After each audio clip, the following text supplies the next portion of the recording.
everyone. Welcome to Conversations with Eve. And if you do not know already, I am Eve. Today, I am not solo. Today, I have a special guest. I got my girl. I got my ace. Oh my God. My boon. What is it? Boon? Ace Boon Coon. Ace Boon Coon, yeah. Tamika. Hey guys. And we got our glasses. You want a side hustle? Designed by Tamika. You want a side hustle? Yeah. I need she wants money. a side hustle. She made these. Yeah, I need the money, please, and thank you. If you want one, hit me up. I'll send you her way. Yes. Ha! Please and thank you. And we're about to drink. A little yellow goodness. We're about to have a drink. Ooh. If you haven't noticed, yes, I got body. She got boobs and butt. Well, just exactly what I like. Thank you. Okay. So today we're going to touch on a couple things. But first and foremost, I wanted to talk briefly and quickly about Roe versus Wade, because the powers that be are bugging. For those of you that don't know the history behind Roe versus Wade, back in 1973, a case was brought before the Supreme Court. The young lady's name was changed so that as to protect her identity. Mm-hmm. So that's where the Roe comes in. Wade was the district attorney of Dallas at that time.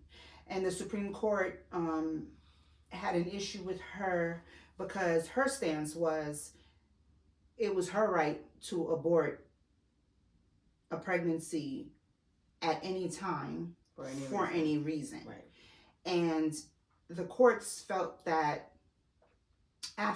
especially after 24 weeks, a fetus can survive outside of a woman's body. And so therefore, they were against that stance that you should be able to abort at any time for any reason.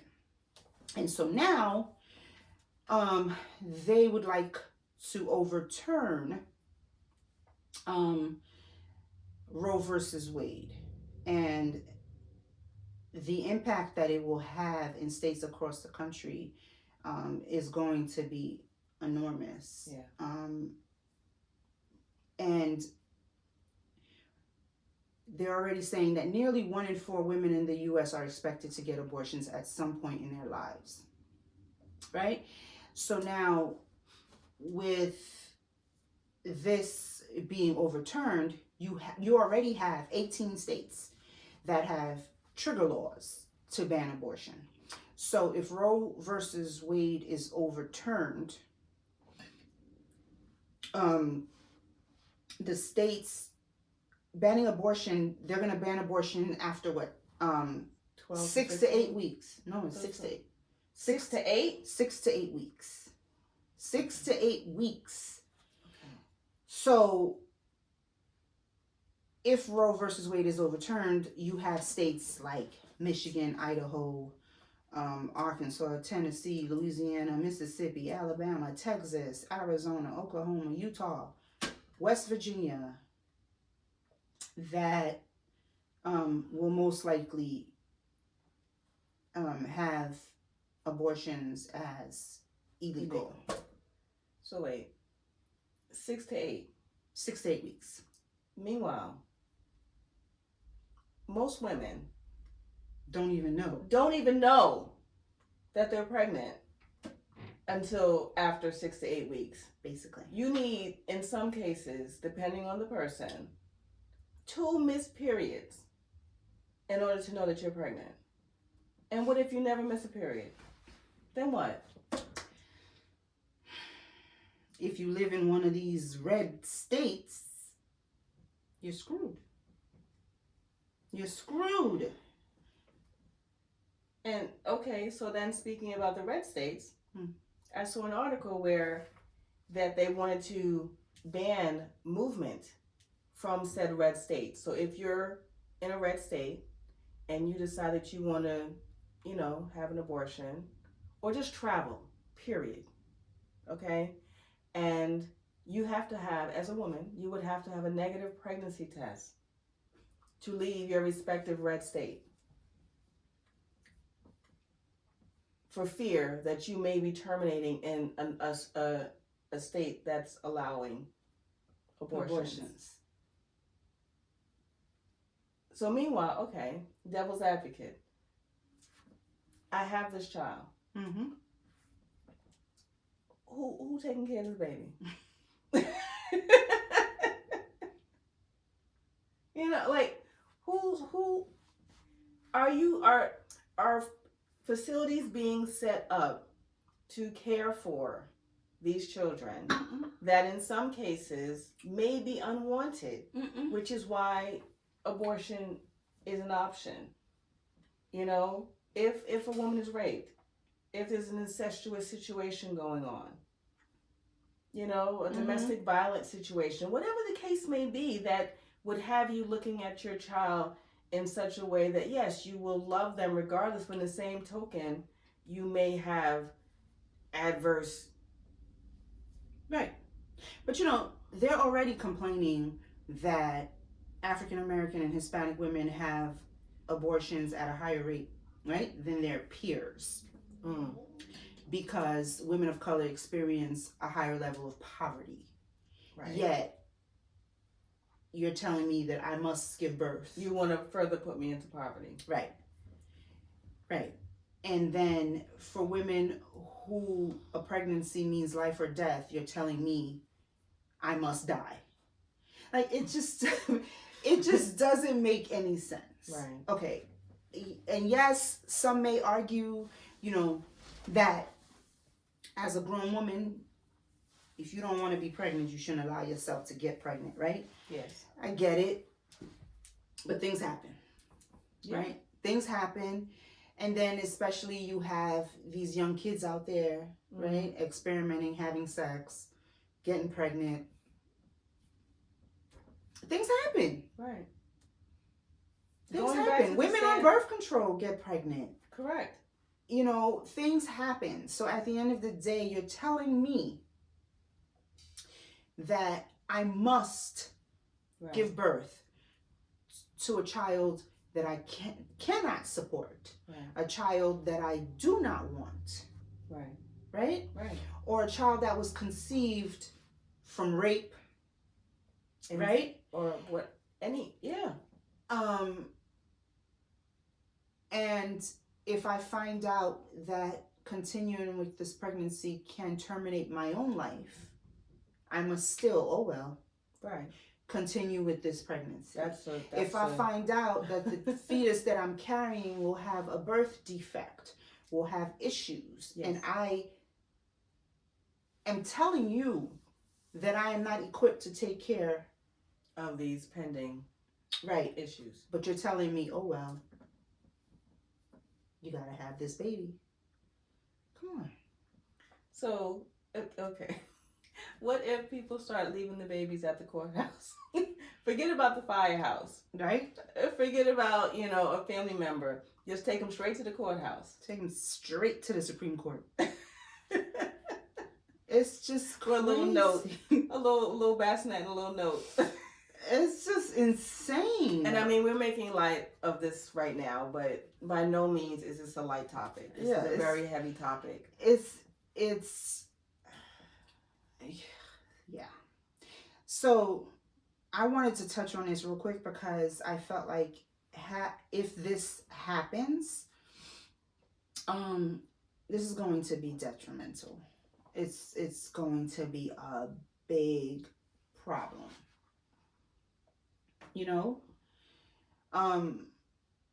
It's good to know that some states, however, are pro-women. Aren't with the crazy. Right. For instance, New York, they know better. Right. Because they know better to not even, like, what? We will open our doors to those that want to come and have an abortion if they feel like they need to.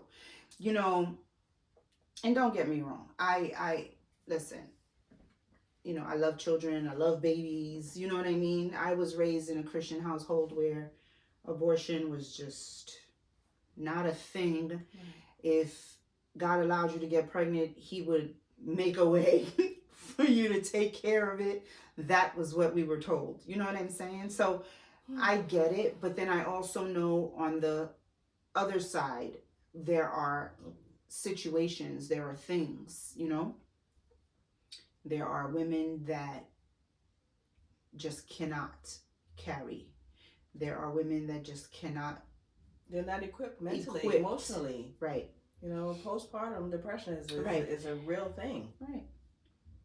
And there are some women out there that choose not to be single parents. And that's something you sometimes don't know until after. Man. And then what? Yeah, right? So I feel like, we need to follow this, follow it closely. We need to make noise.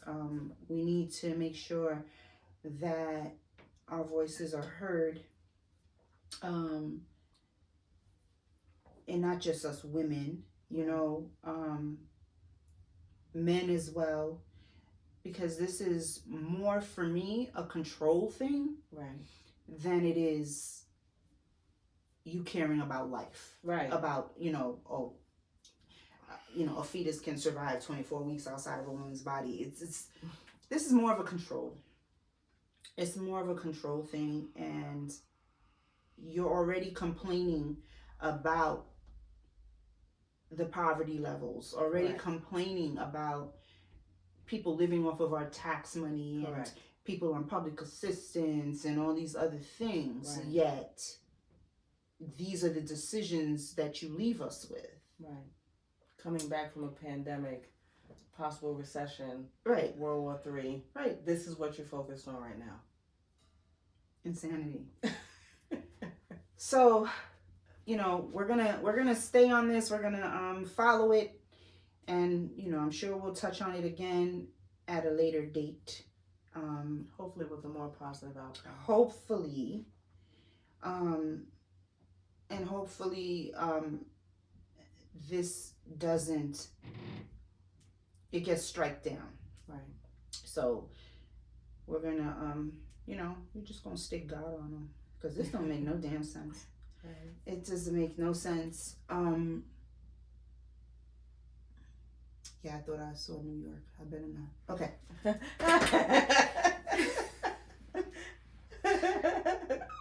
Oh my God. So, but here it says, in states that keep it legal, could it become a federal crime like marijuana? Oh, Jesus. Isn't that crazy? Because there's nothing else to focus on. No.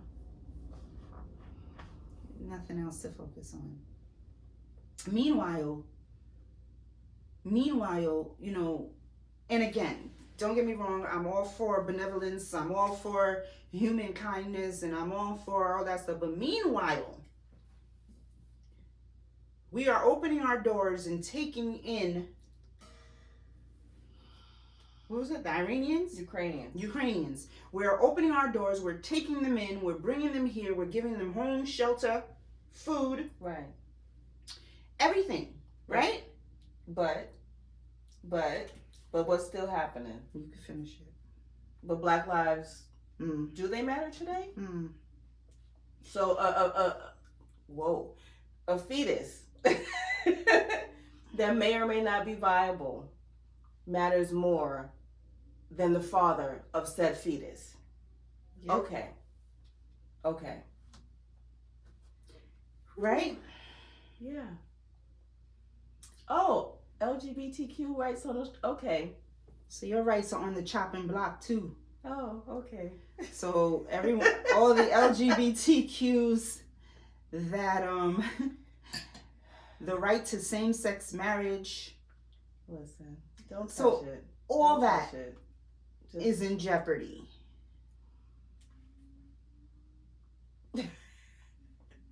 They need to focus on more pressing issues that actually could mean life or death of those that are here. Yeah. As opposed to those that are not. Yeah. So, on a lighter note, yes, please. We're gonna shift gears real quick. Please. And we're gonna talk about light and love and relationships. Because I wanted to, if you didn't pick up already, Miss Tamika here is part of the L. The in the LGBTQ community. She's part of the L in the L. What's the L? Lesbian. Oh.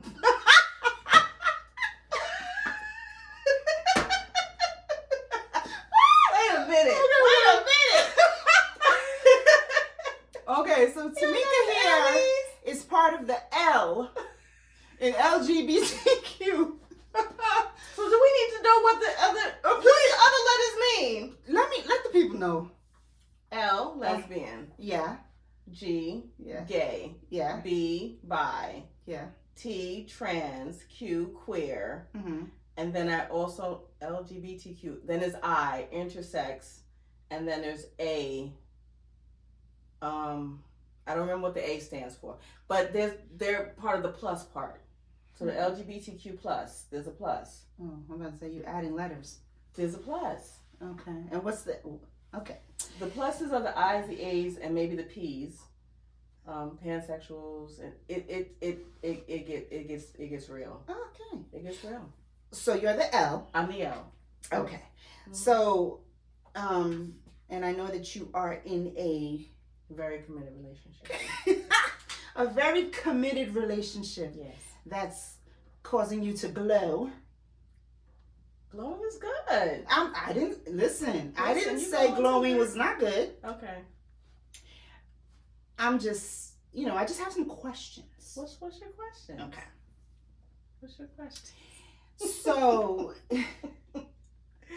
So at some point though, you dated men. Yes. I okay. So I just turned 50. So you said that twice. Well, I don't know that I said it during this take. How about that? Okay. So I've actually been an L longer than I was an H, heterosexual. Okay. Listen, I don't know what you know from what you don't know.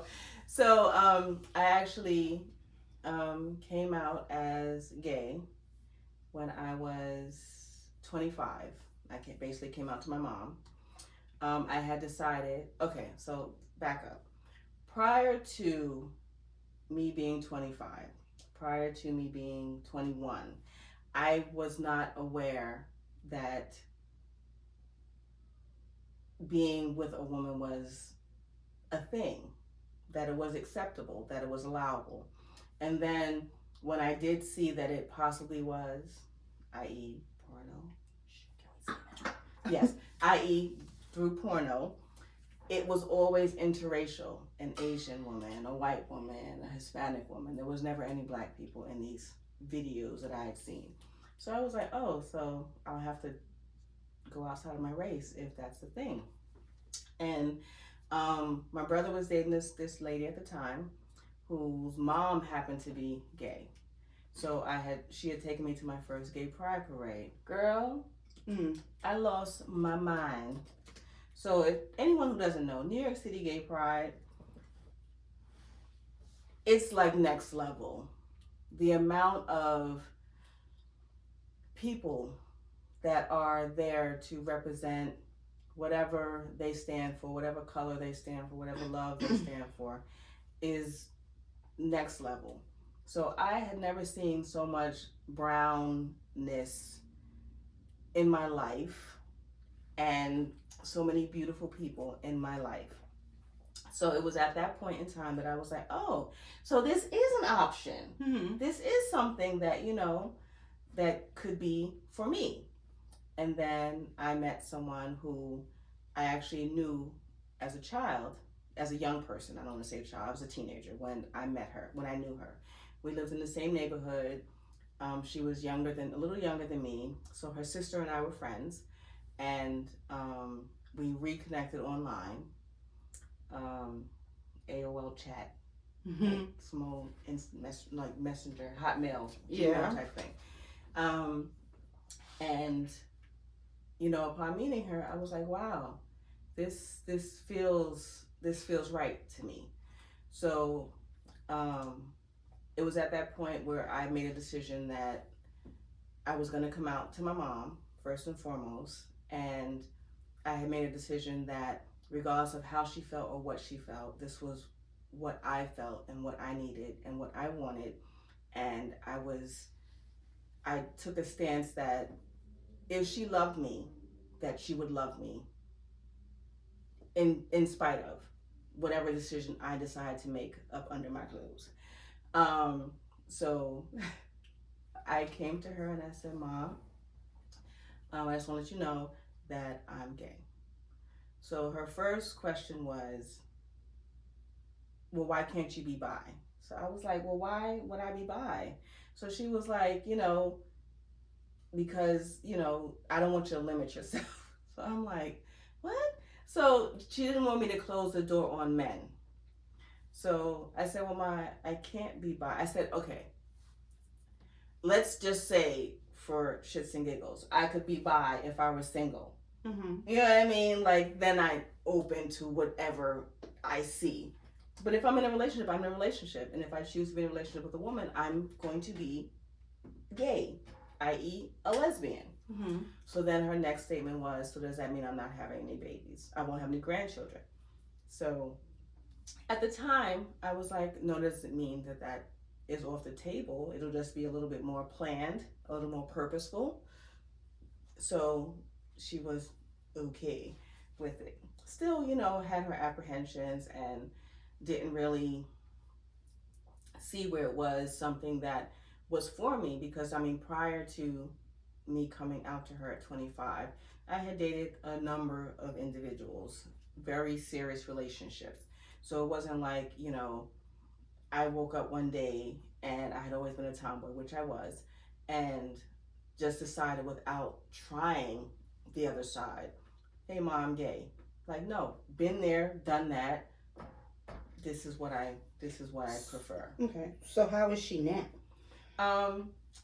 She's never not been okay. It's just once for her to have me tell her something, and then for her to see my interactions with the respective persons that I have been with in my life, made her more accepting, but regardless of any choices I've made, she'll say, I love you regardless. You're my child, my baby girl, Mm-hmm. and regardless, she's been, Okay.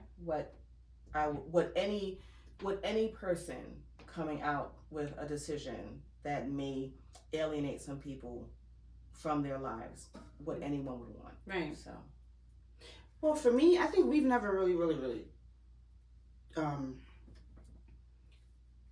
I know we've talked about this and we've talked, but I've never really, for me, I feel like, once again, being raised in a Christian household and being raised in church where I spent 6 days out of 7 growing up, there were things that were just unacceptable, right? Correct. That weren't of God, that girl, I was being attacked by a mouse.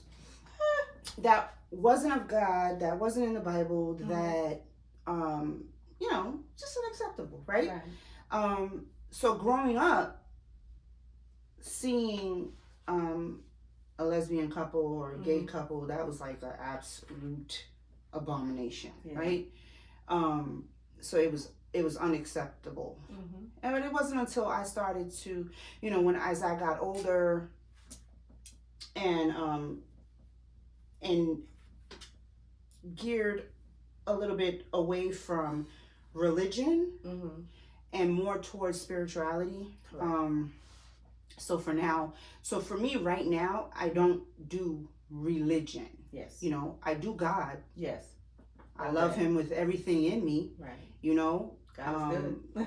all the time. All the time. But you know how I feel about people and their lifestyles and the things that they choose to do for themselves that make them happy. Mm-hmm. I look at it, and it's for me as well. I look at it when it's all said and done.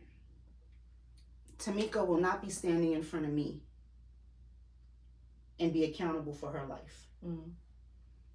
Right? I'm not going to stand in front of you when it's all said and done, right, and answer for the things that I have said, not said, done, not done. I think we all have to stand before one person and be accountable for our lives, for the decisions that we have made, for the things that we have done and have not done, right? So for me, if you're happy, roll with it. If you're happy, I'm happy. If you're in love, I love it, right? Yep. And we don't always have to understand people's lifestyles. We don't always have to understand decisions that people make. However, I think we have to be respectful and understanding and open-minded to differences, because there are so many of them. And I mean, truth be told, prior to me coming out, I had a little issue with interracial relationships. You know, the idea of, you know, this black man that I may or may not want to dating someone outside of their race. That's another conversation.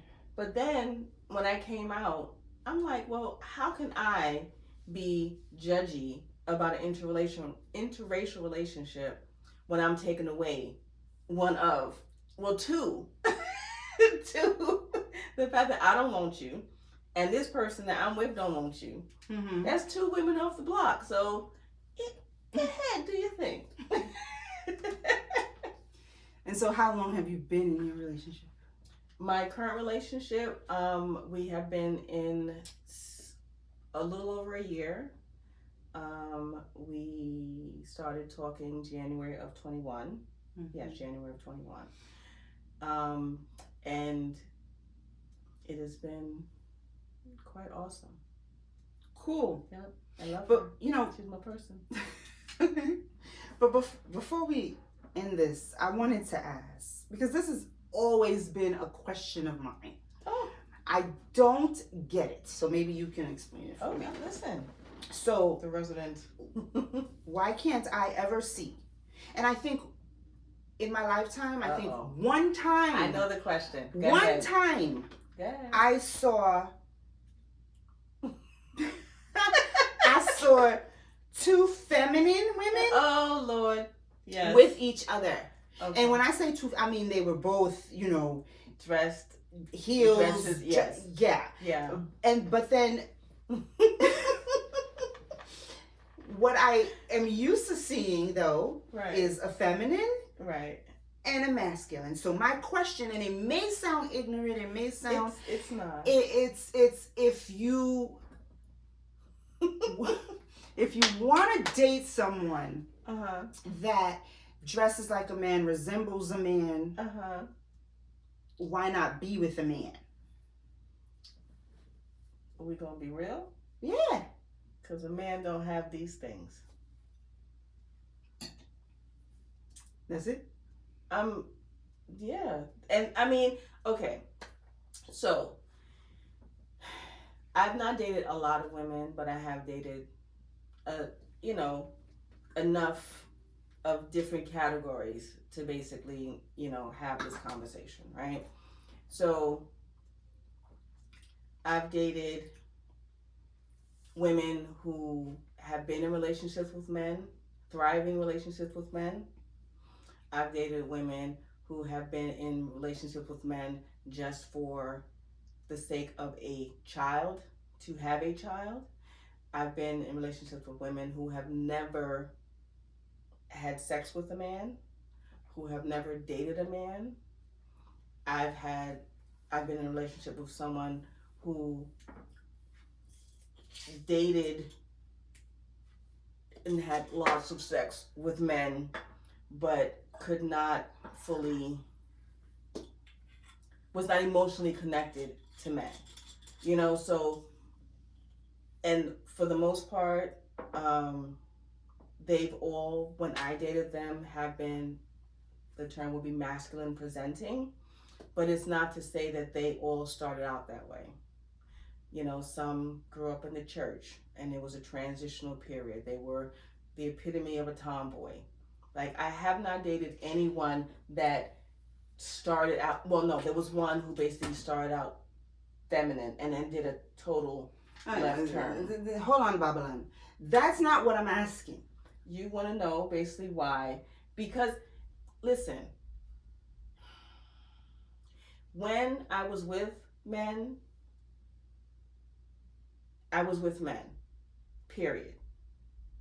Once I knew that I did not have to deal with this, I was good. Good money. This is an option. I still don't have an answer. So why do most of them, For me, yes, I find feminine women attractive. Yeah. But they don't give me the warm and fuzzies like a more masculine presenting woman.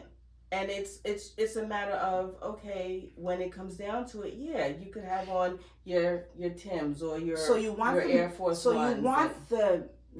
You want all the bells and whistles and features of a man, you just don't want the penis. Well, I don't want the features of a man. Like, I don't want a hard, you know, yeah. Okay. There are aspects to, you know, maybe a jawline or a deeper voice. But outside of that, I know when it's all said and done, there are soft spots, there are wet spots, there are squishy spots, there are good smells that I can get that I can't get from a man. Like, I want the option to, like, I want what I have. I want what I have. Okay. So, is it safe to say that the I don't know what I'm saying. Okay. Okay. I still don't. I mean, I can only answer for me. No, I mean, I get it. I get you. You can only speak for yourself. Mm-hmm. I just still don't quite understand it, but it's okay. I mean, there are people who are in. Okay, so there are people in the lesbian community and in the gay community, because even in the gay, and by gay I mean man on man, where there isn't always a clearly effeminate or a clearly masculine. Some people gravitate towards that role because that's where they feel comfortable. Like my person,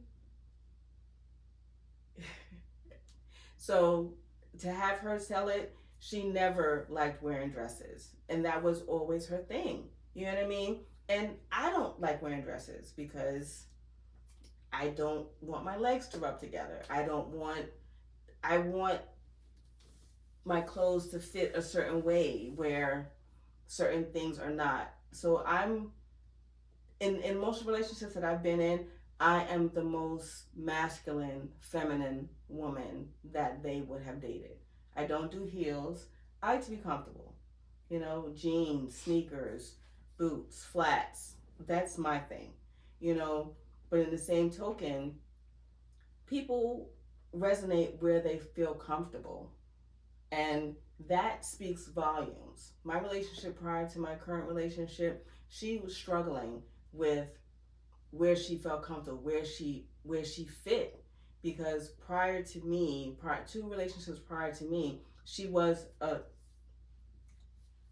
hardcore femme. And she dated butches, like females that did not identify with any parts. Don't touch it. Don't recognize any parts. And I personally could not date anyone who could not recognize these parts, because those are the parts. I'm a lesbian. I am not a heterosexual woman. If I cannot partake in the parts that make you a woman, then I can't be with you. Okay. Period. Okay. It's just me. Whatever. Yeah, we've never had this conversation before. I didn't know she had these questions. Listen, I didn't know you had these questions. I've had that question for, I don't know, decades now. I've had that question for a long time. But no one could really ever answer it for me. And I don't know that I've answered it for you either. You did not. Okay. Because you want to cut and dry. There is no cut and dry. Ultimately, I don't want a penis. Okay. But I like what I like. I get that. Okay, so it's I get that you don't want a penis. I don't get why.